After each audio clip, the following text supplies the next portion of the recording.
Muito boa noite para vocês. Amém? Vocês estão bem? Então tá bom. Eu tô meio gripado esses dias agora. Tava falando com o Glauco ali, o Glauco reclamando, tô com a perna ruim. Eu falei, não consigo respirar. Mas a gente tá bem, né, Glauco? Então tá bom. Eu já tive pior, algumas semanas atrás eu tava muito ruim de sinusite, fiquei algumas semanas sem vir na igreja, tomei antibiótico. Semana passada a gente estava aqui, estava ministrando, eu estava bem. E essa semana eu voltei a ficar um pouco mais ruim de novo, tossindo de novo, usando bombinha quando precisa, mas graças a Deus está melhorando, vai ficar bom, em nome de Jesus. Eu gostaria de estar ministrando para vocês nessa noite,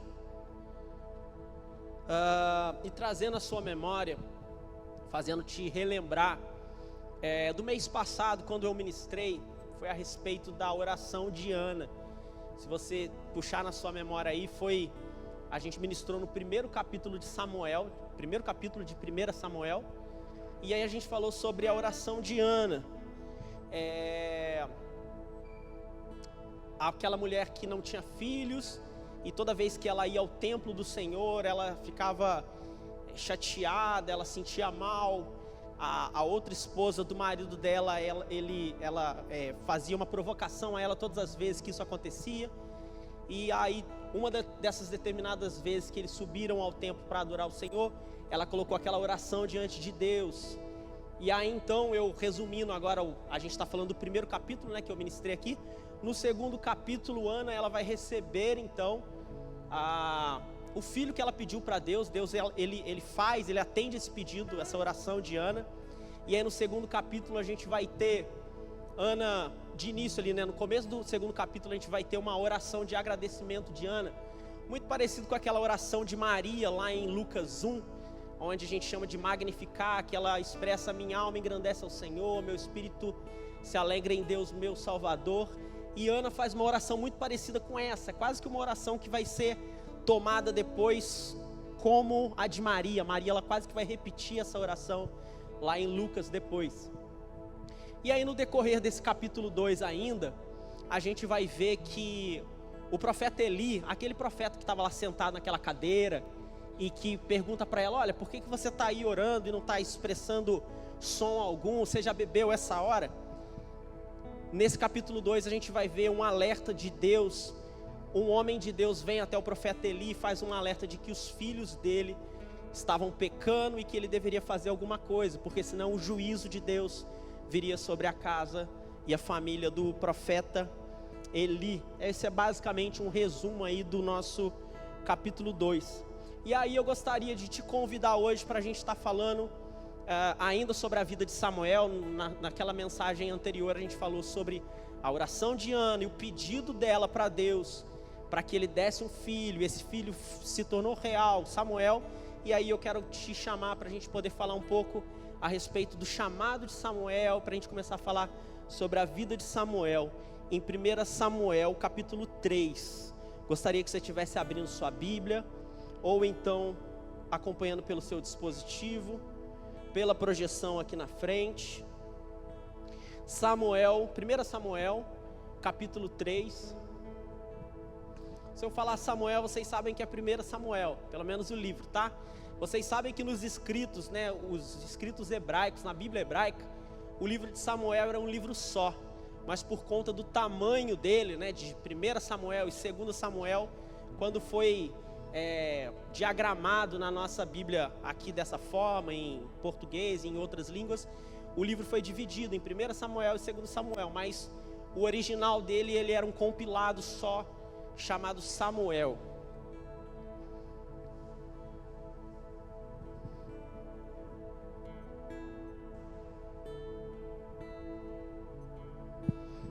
Bom, vamos ler. Eu estou lendo na nova versão transformadora, NVT.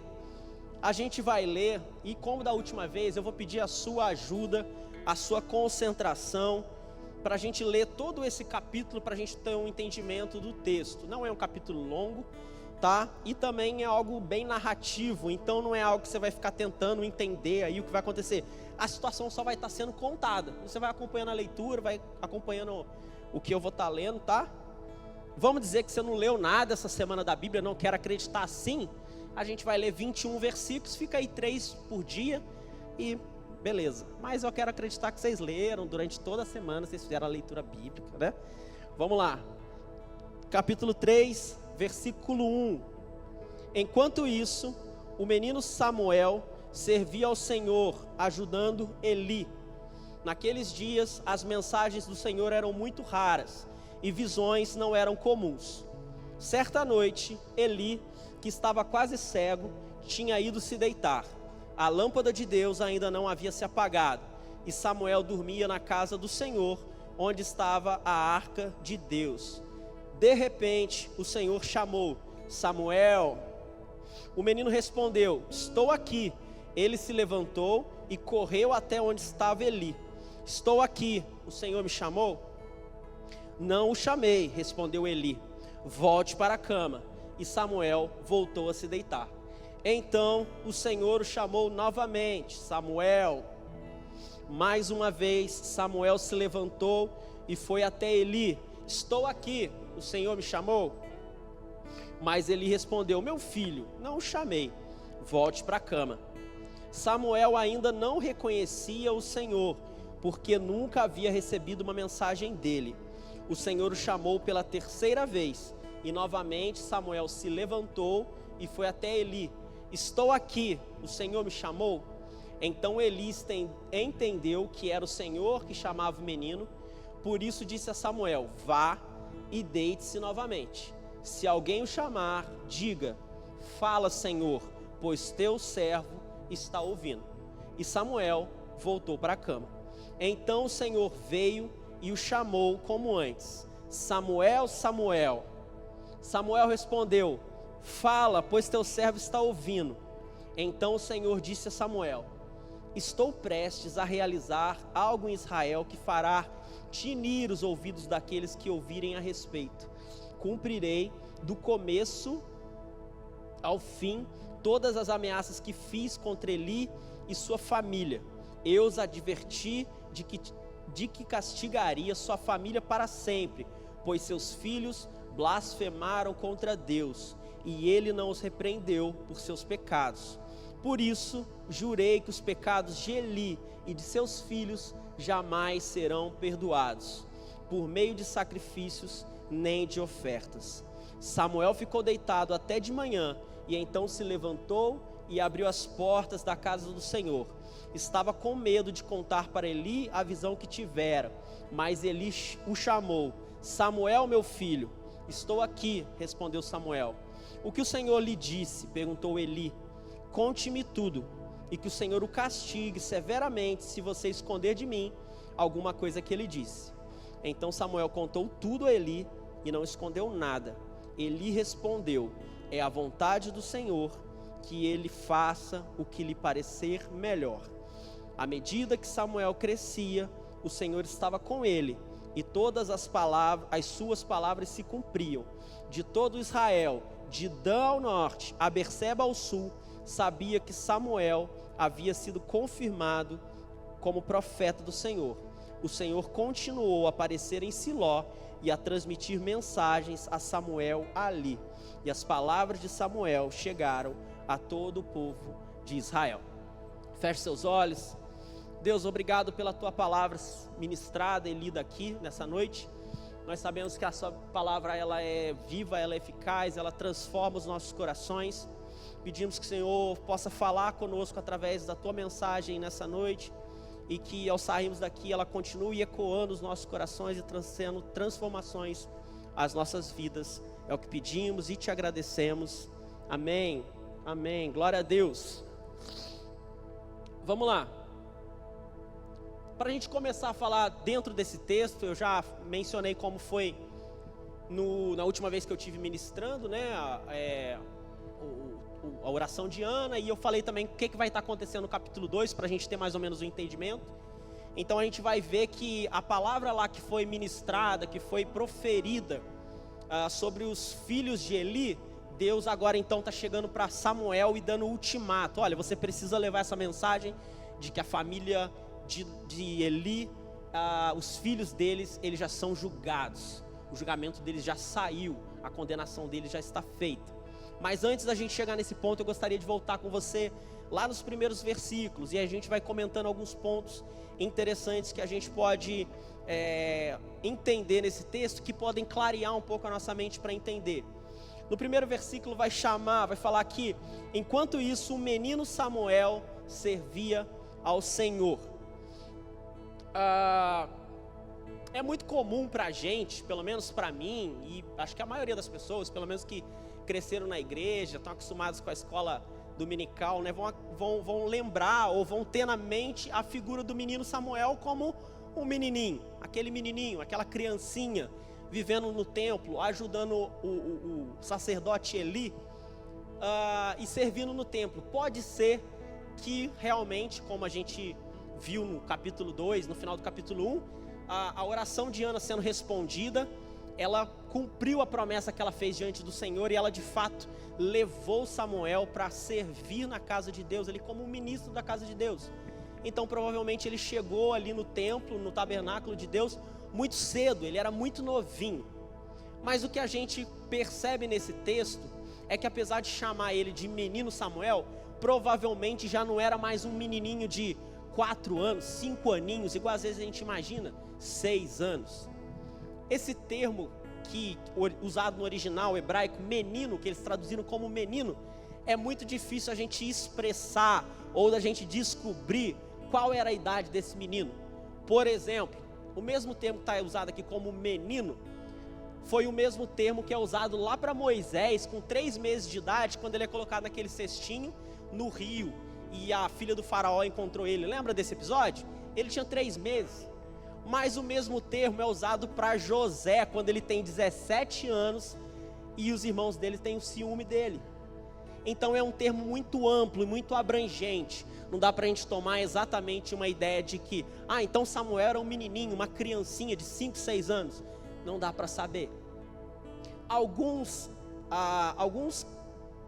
pontos no texto talvez nos deem alguma clareza de qual idade que ele tinha. Alguns comentaristas, historiadores, nada certo, acreditam que ele tinha por volta de 11, 12 anos. Por quê?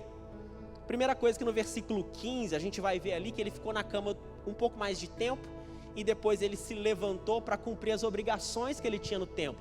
Então ele foi lá abrir o templo, ele foi organizar as coisas, então ele já tinha uma série de responsabilidades, uma série de obrigações a serem feitas ali no templo do Senhor, o que poderia dizer que era uma criança um pouquinho mais velha, um pouquinho mais independente, que já conhecia as coisas. Outro ponto que a gente pode nos chamar a atenção também, é que no versículo 11, do versículo 11 a 14, é o trecho em que Deus fala com Samuel a revelação dele sobre a família de Eli. Possivelmente uma criança muito novinha não teria noção de uma mensagem tão grande assim. Ele poderia no dia seguinte simplesmente falar para o profeta Eli tudo que ele ouviu de Deus. Mas só o fato de no dia seguinte ele ter um pouco de receio, de medo, provavelmente era uma mensagem pesada demais para uma criança muito pequena processar tudo aquilo. Então é difícil a gente precisar a idade que Samuel tinha naquele momento, mas provavelmente ele era uma criança um pouquinho mais velha, talvez próximo de chegar à adolescência. No versículo 1 ainda vai dizer que as mensagens do Senhor eram muito raras. E talvez você vai lembrar da última vez que eu ministrei e eu falei do contexto que estava envolvido Israel naquele momento. Era o final da época dos juízes. Toda aquela geração que saiu do Egito, de que viu as maravilhas de Deus pelo deserto, aquela geração já tinha morrido. E surgiu uma outra geração que não tinha ouvido falar, que não conhecia o Senhor. E por isso eles viviam uma crise espiritual, uma crise moral, até que em Juízes 21 vai falar que cada um fazia conforme conforme era certo. Como é que é o texto mesmo? Cada um fazia o que parecia certo aos seus próprios olhos. Então no final da época dos juízes, e é essa fase que a gente está falando, era uma bagunça só, não tinha uma liderança que unificava toda a nação. Cada uma das tribos tinha um juiz ali que governava o povo, que resolvia algumas questões que levavam a ele, mas no geral era uma bagunça só, era uma crise espiritual, uma crise moral. Se você for ler o livro de Juízes, é um livro violento, um livro cheio de assassinato, de um monte de coisa que vai acontecendo. Então a gente vê que era um momento de caos moral e espiritual no povo de Israel. E aí é dentro desse momento de caos espiritual, moral, que a palavra de Deus vem no capítulo 2 e agora no capítulo 3, alertando sobre a perversidade dos filhos de Eli. Eles se chamavam Ofni e Finéias. Eles eram pessoas que serviam como sacerdotes. Eli era sacerdote, o sumo sacerdote, e os filhos deles serviam também como sacerdotes. Mas vai falar que eles eram muito perversos, porque eles desprezavam a forma com que Deus instituiu para ser feito as ofertas. No momento que as pessoas e o povo levavam as ofertas para serem queimadas, os servos dos sacerdotes iam lá e tomavam para si a carne, os sacrifícios que estavam sendo feitos ali, de forma brusca, de forma violenta. E o próprio texto vai dizer em capítulo 2, versículo 12, que os filhos de Eli eram homens perversos e que não tinham nenhuma consideração pelo Senhor. Então, apesar deles serem sacerdotes na casa do Senhor, eles não tinham consideração alguma pelo Senhor. E é importante a gente perceber também que a atividade dos sacerdotes ela era mantida. Você vai perceber lá no capítulo 1, quando eu ministrei sobre Ana, que eles saíam da cidade que eles moravam e iam até Siló para adorar a Deus. Então toda atividade religiosa, por mais que o contexto da nação toda fosse um caos espiritual, moral, pecado, devassidão, a atividade religiosa ela continuava sendo mantida. Os sacerdotes estavam roubando as ofertas do povo, que o povo trazia para ser oferecido a Deus, mas as atividades religiosas continuavam sendo mantidas. Isso significa que a atividade religiosa coexistia com todo tipo de pecado naquela ocasião. E muitas vezes é o que a gente vê acontecendo nos dias de hoje também. E até nas nossas vidas, às vezes situações de pecado coexistindo com uma máscara de religiosidade, tentando manter algo bonito, pelo menos na aparência. Mas o que nós precisamos perceber e analisar através desse texto é se realmente as nossas ações, as nossas atitudes, elas estão exaltando a Deus para além da religiosidade, para além da simples religiosidade. A atividade religiosa naquele período de Juízes ela era mantida, mas ela coexistia, ela estava andando lado a lado com o pecado, com a imoralidade e com a idolatria. O versículo 3 vai dizer o seguinte: a lâmpada de Deus ainda não havia se apagado. E essa frase ela pode ter pelo menos um duplo significado. O autor que escreveu essa narrativa, ele pode ter deixado essa frase ali para mostrar dois significados. O primeiro é prático. Ele queria falar mais ou menos do horário que essas coisas aconteceram. E provavelmente elas aconteceram durante a madrugada, quase no comecinho da manhã. Porque a lei instituía que a lâmpada de Deus, aquela lâmpada que era mantida, ela precisava ser mantida durante toda a noite acesa. Então estava dizendo que a lâmpada de Deus ainda não tinha se apagado. Então não tinha chegado o começo da manhã, não tinha sido apagado a lâmpada de Deus como era feito no final de todas as madrugadas.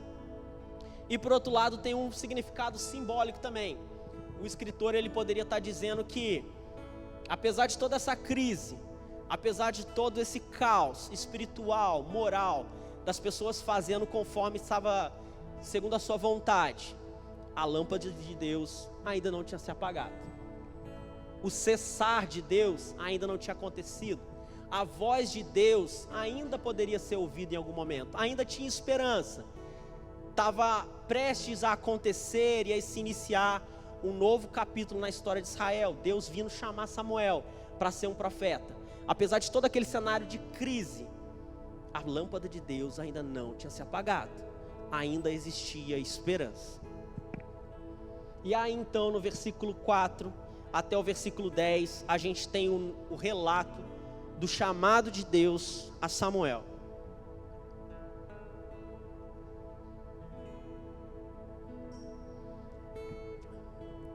o texto que a gente leu já é bem claro, dá para entender perfeitamente.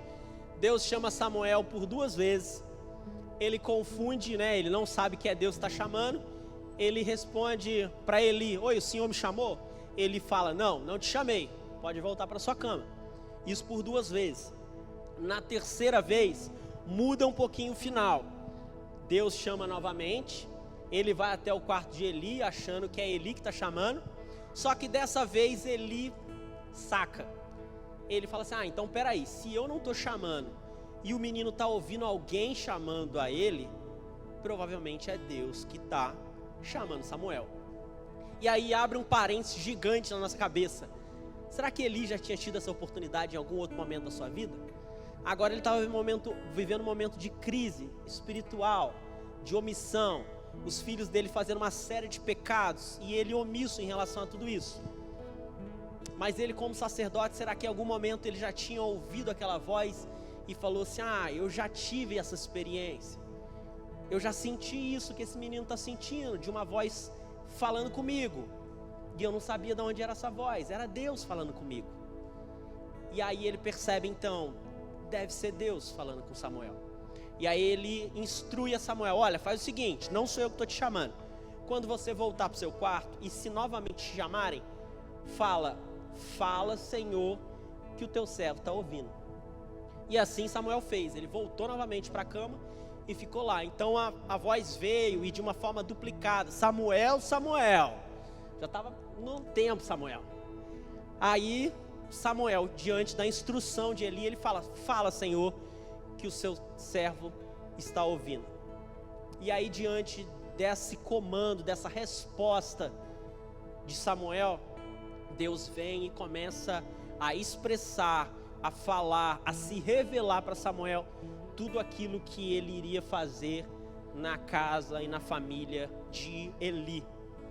E aí 3 coisas, pelo menos eu observo nesse trechinho do chamado de Samuel. Deus chamando ele não reconhecendo a voz, indo até o profeta Eli, às vezes eu vou falar profeta, tá? O profeta Samuel e sacerdote Eli. Ele indo até o sacerdote Eli, e ele falando para ele: não, pode voltar para sua cama. Pelo menos 3 coisas a gente pode destacar. A primeira dela é a disponibilidade de Samuel. Convenhamos, né, gente? Tá de madrugada, cara. Às vezes estamos lá deitados, as crianças, papai, é de madrugada, cara. E nem é de madrugada, eles não têm esse negócio de chamar de madrugada. Se eles acordam de madrugada, eles vão atrás da gente. Mas, poxa, você está deitado. A disponibilidade dele era perceptível. Ele estava deitado ali, por mais que fosse Eli, nem fosse Deus que estivesse chamando, Eli chamou 3 vezes, imagina, e o Samuel prontamente levantou e correu até lá. Primeira coisa que a gente dá parabéns para Samuel foi pela disponibilidade. Ele estava servindo como um servo fiel.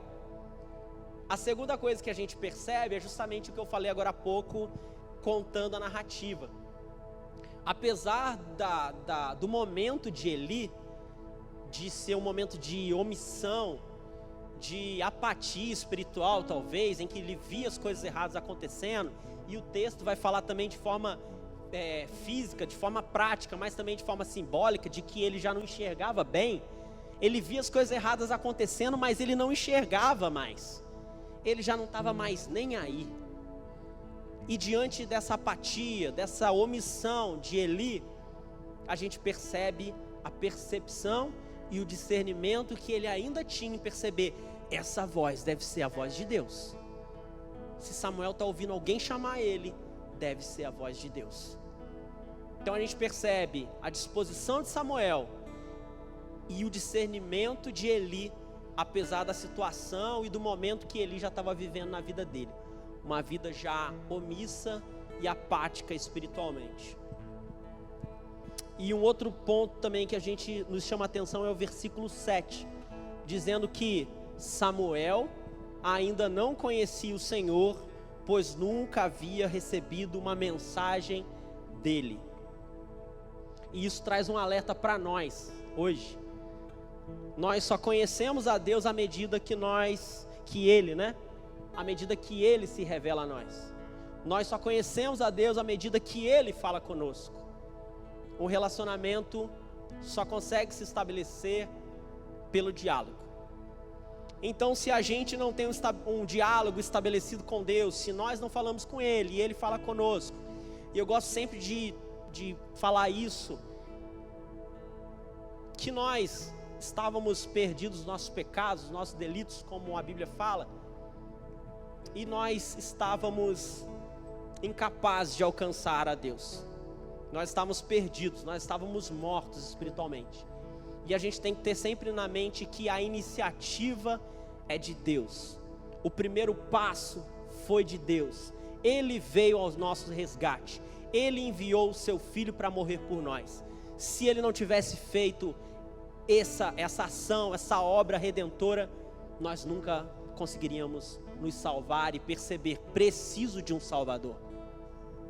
Somente pela ação e manifestação, iniciativa do próprio Deus, é que nós temos capacidade de dizer: somos pecadores, estávamos mortos, recebemos a redenção e a graça oferecida por Deus. Então Samuel ainda não conhecia a voz de Deus, porque ele não tinha se revelado a Samuel ainda.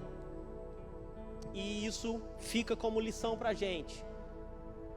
Enquanto Deus não se revelar para a gente, enquanto Ele não falar conosco, enquanto nós não ouvirmos a sua voz e temos um relacionamento com Ele, a gente passa a não conhecer a Ele.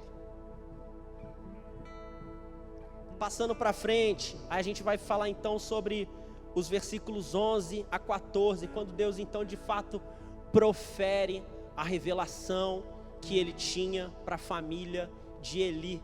E ele fala que no capítulo 2, como eu já mencionei, Deus já tinha falado ao próprio Eli através de um homem de Deus. Aqui no texto chama de homem de Deus, lá no versículo 27. Certo dia veio a Eli um homem de Deus e lhe disse, e transmitiu a seguinte mensagem, e ele anunciou essa mensagem a ele: olha, os seus filhos estão cometendo pecado e você precisa fazer alguma coisa.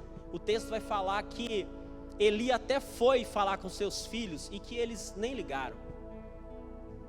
E aí então, agora no versículo 11 do capítulo 3, Deus chega e conta para Samuel que está sendo feito um ultimato. Tudo aquilo que ele tinha proferido contra a casa e contra a família de Eli e dos seus filhos iria se cumprir. Deus revela a Samuel que o tempo do juízo havia chegado, já não havia mais o que fazer. O texto vai dizer no versículo 14, dizendo que jurei que os pecados de Eli e de seus filhos jamais serão perdoados por meio de sacrifícios nem de ofertas. Sabe por que o pecado dos filhos de Eli, principalmente, eles não eram cobertos por sacrifícios e ofertas, como todo o restante do povo tinha esse benefício de ter os seus pecados perdoados? Na lei também era descrito que os sacerdotes, porventura, se pecassem, também tinham uma forma de fazer com que seus pecados fossem perdoados. Mas os pecados deles em específico não podiam mais ser cobertos por sacrifícios e por ofertas, pelo seguinte: lembra lá quando o povo pecava? Eles traziam uma oferta e um sacrifício para pedir perdão por aqueles pecados cometidos. O que os filhos de Eli estavam fazendo era desprezando a forma, a normativa que Deus tinha colocado como perdão de pecados. Olha, cometeram um pecado, vocês vão fazer isso aqui. E os filhos de Eli estavam fazendo justamente o quê? É isso aqui que Deus manda fazer quando alguém comete pecado? Não, dá aqui para mim, isso aqui é meu. E eles menosprezavam, eles desprezavam a forma com que Deus tinha estabelecido que os pecados seriam perdoados. É mais ou menos parecido ou muito pior hoje em dia, quando nós temos conhecimento da obra de salvação, da graça que Deus ministrou a nós através do Filho Jesus, e nós simplesmente ignoramos o sacrifício de Jesus, não acreditamos no sacrifício dele na cruz. Hebreus vai dizer o seguinte: imagine quão maior será o castigo para quem insultou o Filho de Deus, tratou como algo comum e profano o sangue da aliança que o santificou e menosprezou o Espírito Santo que concede graça. Era a mesma forma com que os filhos de Eli foram julgados de que o pecado deles não havia mais perdão. É no mesmo caso, o nosso caso, quando nós ignoramos, quando nós sabemos do sacrifício de Jesus na cruz pelos nossos pecados e nós simplesmente ignoramos esse sacrifício. Não, eu não preciso desse sacrifício. É algo muito sério, é um pecado grande demais. E no versículo 11 ainda vai dizer que estou prestes a realizar algo em Israel que fará tinir os ouvidos daqueles que ouvirem a respeito. Eu achei interessante essa expressão e fui procurar saber. É uma expressão muito pontual, é uma expressão que depois vai se repetir na Bíblia novamente por 3 vezes, 4 vezes, e ela fala, esse tinir os ouvidos, ela está dizendo como algo como se chacoalhasse, sabe? É algo que vai chacoalhar Israel, vai fazer vibrar Israel, vai fazer zumbir os ouvidos daquelas pessoas que ouvirem. E aí em 3 momentos específicos, os escritores bíblicos, né, vão usar essa expressão sempre como algo muito importante para acontecer. Sempre uma catástrofe nacional de grandes proporções. Ele vai acontecer aqui, depois no final da monarquia, quando o último rei de Israel vai ser levado, e aí depois lá em Jeremias, se eu não me engano, ele vai falar sobre o exílio que vai acontecer em Israel. Então eram de eventos muito importantes que estariam assolando o povo e a nação. E aqui a gente pode tomar como pelo menos 2 exemplos, né? O que estava acontecendo ali que realmente era tão catastrófico assim, que iria abalar as estruturas da nação. O primeiro é que iria acontecer isso: os sacerdotes seriam tirados do poder, seriam mortos por conta do seu pecado.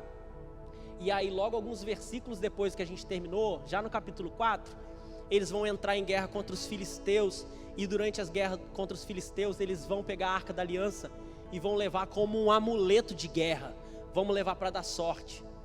E aí os filisteus derrotam os israelitas e levam a Arca da Aliança para a terra deles.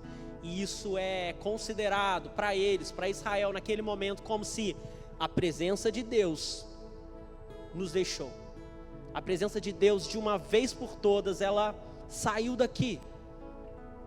Todo o sistema religioso já estava corrompido, perverso, os sacerdotes roubando para si, desprezando os sacrifícios do povo. E aí então no capítulo 4, depois vai acontecer de fato, o objeto que representava a presença de Deus, ele foi tomado por um povo estranho e levado para aquela terra. E depois vai acontecer uma série de coisas, lá começa a criar um monte de problema, e eles dão um jeito de mandar de volta aquela arca, porque eles não querem lá também. Isso é uma outra mensagem. E aí então, daqui no versículo 15 até o versículo o último que a gente leu, eu quero só comentar de forma breve, de forma rápida.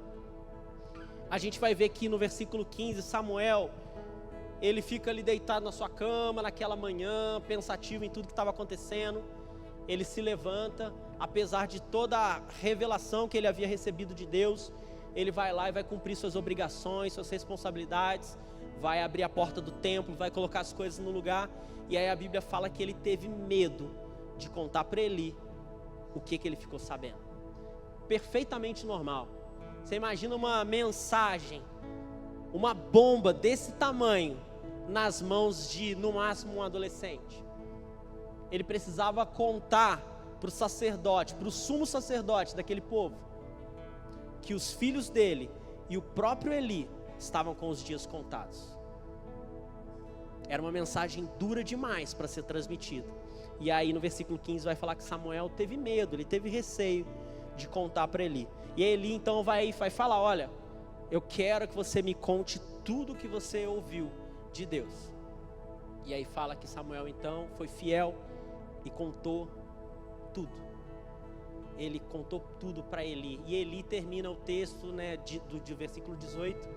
E aí a gente não sabe se é uma submissão do sacerdote, aquele resquício de submissão, ou se é Eli se dando conta de que já não havia mais tempo, mas ele fala, ele é o Senhor, e que ele faça conforme ele achar melhor. Ele simplesmente aceita todo aquele julgamento que estava para vir contra a vida dele, da família dele. Resumindo essa história depois, para eu não passar para o capítulo 4, de fato nessa batalha, os filhos de Eli, eles vão ser mortos. O mensageiro que vai chegar para dar a mensagem para Eli, conta para ele, ele cai e também morre. Então os dois filhos de Eli morrem na batalha, e o próprio sacerdote Eli, ele morre também ao saber da notícia. E aí então do versículo 19 até o versículo 1 do capítulo 4, a gente vai ter a confirmação de todo o povo de Samuel como um profeta. É aí que vai estar resumido o que Samuel começou a representar para o povo de Israel. Vai dizer que à medida que Samuel crescia, e um parênteses aqui, parece muito com aquele texto lá dos evangelhos que vai falar sobre Jesus, à medida que ele crescia, e no capítulo 2, em vários momentos vai falar isso também, que Samuel crescia em graça, em sabedoria, assim como foi falado de Jesus lá na frente. E aí fala que à medida que Samuel crescia, o Senhor estava com ele. Essa expressão quer significar que o Espírito Santo habitava em Samuel. Tudo que Samuel falava, proferia, era a boca de Deus para aquela nação. E aí o texto vai falar que desde o norte do país até o sul, as pessoas reconheciam que Samuel era um profeta confirmado pelo Senhor. Amém? E aí agora, diante desse texto que a gente leu e que a gente fez essas destaques, essas observações, eu queria trazer para a nossa realidade algumas aplicações para a nossa vida que a gente pode fazer baseados nesse texto. Às vezes a gente lê um texto, principalmente do Antigo Testamento, e a gente pode pensar assim, tá, mas o que esse texto pode falar comigo, vivendo aqui em 2026, ano de Copa? O que isso pode falar para mim? Alguns textos, às vezes é difícil da gente puxar esse significado, mas aqui no texto de Samuel que a gente acabou de ler, tem várias coisas que a gente pode puxar e entender aplicações para a nossa vida prática, hoje, nos dias de hoje, da atualidade, que falam a respeito disso. Algumas a gente já falou durante o texto, mas outras valem destacar. A primeira delas eu gostaria de falar, a gente percebe que naqueles dias, lá no primeiro versículo vai falar, naqueles dias as mensagens do Senhor eram raras. E aí a gente viu falando também que as visões elas não eram frequentes, elas eram raras também. E a gente percebe então que as mensagens do Senhor naquelas épocas elas eram muito raras, não eram frequentes. Deus ele falava por meio de visões, Deus ele falava por meio de sonhos, Deus usava profetas para falar com o povo. Você vai lembrar, por exemplo, do episódio lá que Moisés, Deus fala com ele através de uma sarça que queimava, mas ela pegava fogo, mas ela não se deteriorava. E ele ficou curioso com aquilo lá. Quando ele chegou próximo, Deus falou com ele. Então Deus falava de formas diferentes, através de visões, de sonhos, através de profetas. E isso em momentos muito pontuais e específicos. Não era sempre que Deus estava falando assim de forma tão aberta. E hoje, trazendo para a nossa realidade nos dias de hoje, é que nós vivemos uma realidade completamente diferente. Em Jesus Cristo, quando Jesus Cristo veio, a revelação de Deus ela se tornou completa. Nós temos toda a revelação de Deus disponível a nós. É verdade que Deus ainda pode falar conosco, pode falar através de profetas, mas em Cristo, todas as promessas de Deus para nós, elas se cumpriram. Toda a revelação de Deus se cumpre na figura e na morte e na vida, na ressurreição de Jesus. Mais que isso, toda a palavra, toda a lei de Deus está expressa para nós. E aquela ocasião em que as mensagens elas eram raras, a palavra de Deus ela era rara. Hoje nós temos a palavra de Deus dentro das nossas casas, podendo com que Deus fale conosco todos os dias. Então, uma vez que a mensagem de Deus era rara, precisava acontecer visões, sonhos, sarças queimarem, para que Deus falasse de forma pontual, muito específica. Hoje a gente tem o Espírito Santo vivendo conosco, a gente tem a palavra de Deus completa, a gente tem toda a revelação de Deus, Jesus Cristo, que veio, que morreu, ressuscitou, e um dia voltará para nos buscar. E a pergunta que fica é: o que nós temos feito com essa revelação? O que nós temos feito? Será que nós estamos dando a devida importância para a revelação que Deus ministrou na nossa vida através de Jesus e todas as palavras que nós temos através da Bíblia, tudo que a gente tem aqui para a gente poder ouvir Deus falar todos os dias conosco? Paulo dizendo a Timóteo, ele vai falar que toda a Escritura é inspirada. Deixa eu voltar porque eu fechei aqui o esboço. Vocês sabem qual que é? Toda a Escritura é inspirada para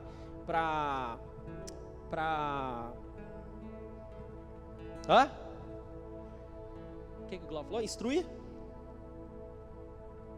Olha, toda a palavra é inspirada por Deus e útil para nos ensinar o que é verdadeiro e para nos fazer perceber o que não está em ordem em nossa vida. Ela nos corrige quando erramos e nos ensina a fazer o que é certo. 2 Timóteo 3,16. Fala aí na Almeida Corrigida Fiel. É isso aí? Ainda sobre a Bíblia, a palavra de Deus é viva e poderosa, é mais cortante que qualquer espada de 2 gumes, penetrando entre a alma e o espírito, entre a junta e a medula, trazendo à luz até os pensamentos mais íntimos. Hebreus 4:12. E aí a pergunta que eu já fiz: como nós temos tratado essa revelação? Como nós temos tratado a palavra de Deus no nosso dia a dia? Segundo ponto que eu gostaria de chamar a atenção, o texto vai nos dizer lá, e eu já falei a respeito disso, que Samuel ainda não conhecia o Senhor, porque o Senhor não havia se revelado a ele. E esse não é o nosso caso. Deus decidiu se revelar a nós. Como eu falei agora há pouco, Deus, ele tomou essa iniciativa. Ele escolheu enviar o seu Filho Jesus. Jesus, o próprio Deus encarnado, veio e habitou entre nós, como diz lá em João capítulo 1. E diante disso, nós temos a palavra de Deus à nossa disposição e o Espírito Santo de Deus. E aí fala que Samuel ele ainda não conhecia, porque Deus não havia se revelado ainda. Nós, ao contrário disso, uma vez que Deus já se revelou, será que nós temos conhecido? E esse conhecer, ele não pode ser simplesmente um evento. Conheci a Deus. Deus, ele é um ser tão grande, tão imenso, tão profundo, que ele não se dá ao luxo de ser conhecido assim. A gente precisa ir cada dia mais conhecendo, assim como Oséias diz, que nós conheçamos e prossigamos em conhecer o Senhor. Esse processo de conhecimento de Deus é um processo gradativo. Todos os dias nós precisamos, de forma intencional, escolher conhecer ao Senhor. Conheçamos e prossigamos. Vamos fazer disso um processo em conhecer ao Senhor. Deus, ele nos chama para conhecê-lo. Ele quer um relacionamento conosco. E para terminar, a terceira ponto que eu gostaria de chamar a sua atenção: a revelação de Deus. E talvez essa daqui seja uma das mais, assim, que a gente precise realmente repensar. A revelação de Deus a Samuel, nos versículos 11 e 14, não foi uma mensagem fácil, confortável. Você vai se lembrar que foi uma mensagem que ele teve medo de se expressar para o sacerdote no outro dia de manhã. Deus confia a um menino uma mensagem dura. E aí, trazendo para os nossos dias, para a atualidade, a mensagem que nós carregamos, a mensagem do Evangelho, a mensagem da cruz, por si só, pela sua natureza, ela já não é uma mensagem muito agradável aos ouvidos das pessoas de fora. Olha só o que diz Paulo também falando a Timóteo na sua última carta. Virá o tempo em que as pessoas já não escutarão o ensino verdadeiro, seguirão os próprios desejos e buscarão mestres que lhe digam apenas aquilo que agrada aos seus ouvidos. Em algumas traduções vai dizer que algumas pessoas vão começar a sentir coceira quando ouvem o evangelho verdadeiro. Essa é a realidade, a nossa realidade, a nossa vida pós-moderna. As pessoas vão ver a mensagem do evangelho, a mensagem da cruz, como uma mensagem hostil, uma mensagem violenta. As pessoas, como Paulo está dizendo para Timóteo, as pessoas não vão querer ouvir o ensino verdadeiro e buscarão para si mestres que lhe digam apenas aquilo que agrada aos seus ouvidos. Paulo ainda dizendo aos Coríntios, vai dizer que a mensagem da cruz, ela é loucura para aqueles que estão se encaminhando para a destruição, mas para nós que estamos sendo salvos, ela é poder de Deus. Paulo para os romanos também, ele vai dizer que ele não se envergonha do evangelho, porque o evangelho é poder de Deus para a salvação de todos aqueles que creem. E aí a pergunta diante desse final, diante daquela mensagem dura que Samuel teve de Deus, aquela revelação, e ele precisou falar de toda aquela revelação para o sacerdote Eli, a pergunta que fica para a gente é: até que ponto nós temos sido fiéis em anunciar a mensagem da cruz como ela realmente é, sem suavizar, sem fazer de forma mais agradável para que as pessoas aceitem? Será que nós temos sido fiéis, assim como Samuel foi, a ponto de falar tudo da mensagem de Deus? A gente percebe que é uma mensagem dura, mas a gente percebe também que as pessoas estão se perdendo, e se nós não levarmos essa palavra, essa mensagem da cruz, da salvação, mas antes de que nós somos pecadores, falhos, as pessoas elas estão se perdendo, e nós precisamos ser testemunhas fiéis dessa mensagem, testemunhas fiéis dessa palavra. Eu gostaria de te convidar a, nesse momento, fechar os seus olhos e fazer uma breve reflexão da sua vida. Eu gostaria de te incentivar a pensar em pelo menos esses 3 últimos pontos que a gente comentou. As palavras de Deus naquele momento, naquela ocasião em que nós lemos, eram raras, e hoje a palavra de Deus, a revelação de Deus, ela está manifesta de forma completa e definitiva a nós. Como nós temos aproveitado isso? A Bíblia diz que Samuel ainda não conhecia o Senhor, porque o Senhor não tinha se revelado a ele, uma vez que Deus já se revelou a nós. Será que intencionalmente nós temos nos preocupado em conhecê-lo e prosseguir em conhecer a Ele todos os dias? E por fim, a mensagem que Samuel recebeu de Deus para falar ao sacerdote Eli foi uma palavra dura, de confronto. Até que ponto nós temos levado a mensagem dura, confrontadora do Evangelho de Jesus Cristo às pessoas que ainda não o conhecem? Eu gostaria que você fizesse essas reflexões nesse momento, enquanto nós cantamos uma canção, e que durante essa canção você se permita pedir ao Senhor que Ele fale com você, que você se coloque à disposição de ouvi-lo, que você possa falar para Ele que você quer conhecê-lo mais, que você quer tê-lo como um amigo, em nome de Jesus, amém.